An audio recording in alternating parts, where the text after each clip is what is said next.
after coaching over 150 people in the dropshipping field and getting a big chunk of them to 6 or 7 figures, I actually noticed what the top 3 dropshipping mistakes are most people do. I want to cover them here so you're actually not going to do that same mistake as most people do. You would be surprised on how many people think they're this special snowflake and they have a different situation, when in reality, they do every basic mistake everybody else does. So those 3 mistakes I'm sure you also did or are gonna do, so pay attention. The first one is you don't need to reinvent the wheel, okay?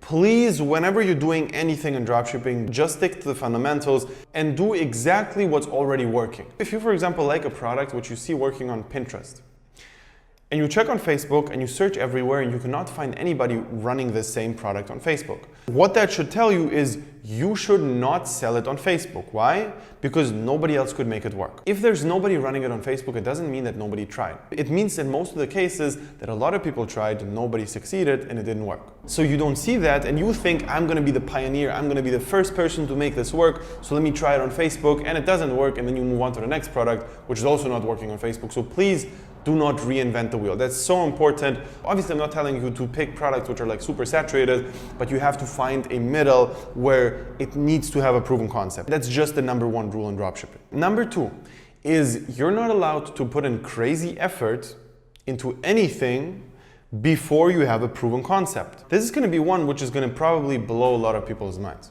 And most people think they need to put in a crazy amount of effort to make a product work, and that's why the upfront work is way more important than later on.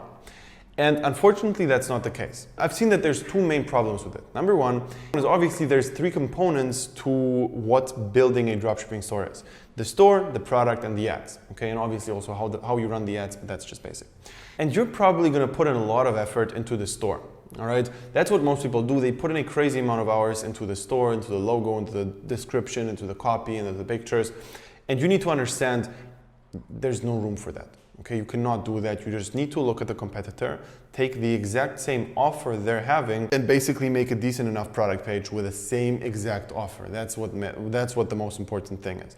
Obviously, don't look at the brand because brands obviously can charge way more than you. So you need to look at a competitor which actually is looking like a regular dropshipper. And if they have whatever offer, you take that, that's it. Okay, the product page is not that important as you think. Second thing is the product. Obviously, product matters a lot and you need to focus a lot on product research. However, effort here is only in picking the products. Okay, there's no additional effort when you pick the product in terms of making the store or doing other things for it. And picking the product is actually very, very important, and you should be very picky and you should not test random bullshit. However, the most important part is not picking products which you personally love, because the main problem with putting in too much effort is you will get attached to that product. All right, and that's always happening. If you put in too much effort into the store and start filming your own ads before you even know if the product works, you're gonna fall in love with this product and you're not gonna be able to let go. If you see the first $300 you spent on Facebook and you made 1 sale, you're gonna think, all right, I need to make it even better. And you're gonna film new ads and make a new store and make it even better. And then things are gonna not work again. And then you're gonna think, all right, I need to make it even better, instead of just changing your product like you should. So we as humans just love things more the more effort we put in there. All right, the more effort we put into whatever, we're gonna love it more. And I've actually heard a really interesting theory about this, that's exactly the reason why pregnancy is so painful, because the mother has to put in so much effort into carrying a baby for 9 months and then goes through this crazy amount of pain that process alone makes her love the baby way more. And that's why nature designed it that way, so the mother actually loves the children more. And that's actually very interesting, because the same thing applies here as well. The more you put into your baby, which is your product or your store, the more you're gonna love it. Okay, so don't do it. Obviously, I'm not saying to pick a shitty product, make a shitty store, make shitty ads. Of course, that's not gonna work.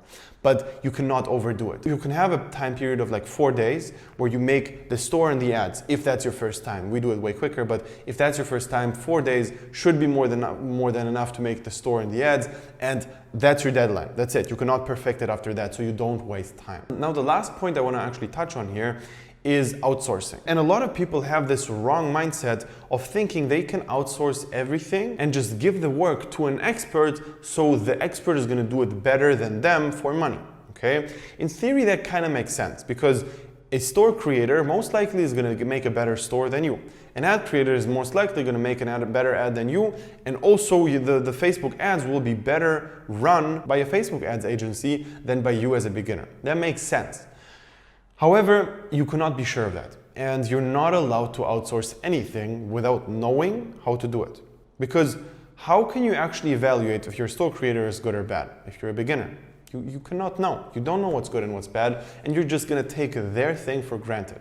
And that's a huge mistake. You cannot let an ad agency run your ads and just analyze everything for you, because you need to think. Because you need to make sure that everything which you're spending money on actually is good.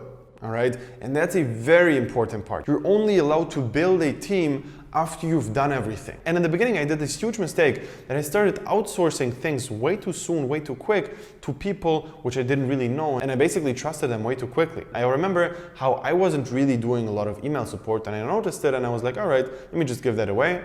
I gave it away to a random guy from the Philippines, from like Upwork, and he started working for me, and he was basically telling me, all right, I can answer X amount of emails per hour, and that's why I need to work X amount of hours. And I don't know how long it takes to answer an email, so it just makes sense. I just took his word as the baseline, and I was like, all right.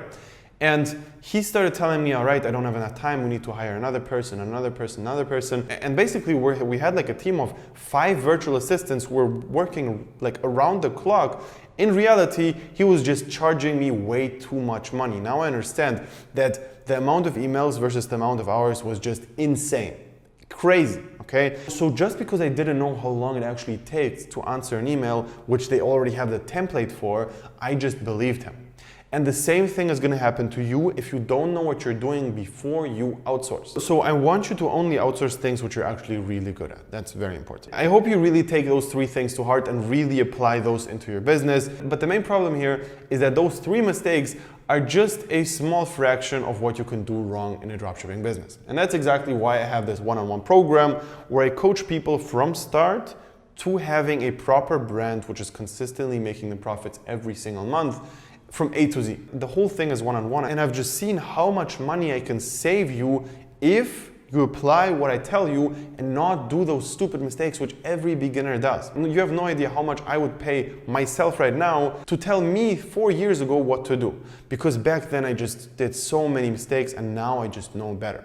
If you want to apply for that, click the link below, sign up for a free consultation session. We're going to find out if everything is a good fit. If yes, we're going to get started.